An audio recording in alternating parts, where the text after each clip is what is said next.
ചുവന്ന മീശ വെച്ച സായിപ്പിൻ പതഞ്ഞ വിഞ്ഞ് കട്ടുമോന്തുവാൻ ഒരിക്കൽ വാത് വെച്ച രാത്രിയിൽ ഒരാള് ചെന്ന് കേറി ജോസഫേ.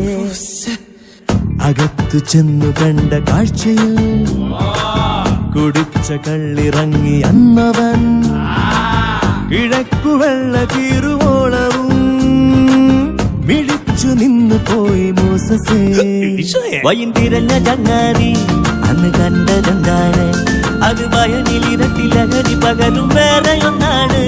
വെളുവെളുത്ത പെണ്ണിന്റെ തുടുത്തുടുത്ത മെയ്യാണ്, അഴകൊഴുകി ഉറങ്ങി കിടക്കും ഒരു മദാമ പെണ്ണാണ്. തലി പിന്നെ നിന്നില്ല, അവൻ കോളടിച്ചല്ലോ, മുതൽ കട്ടിലോടെ കട്ടെടുത്തി നാട് വിട്ടല്ലോ.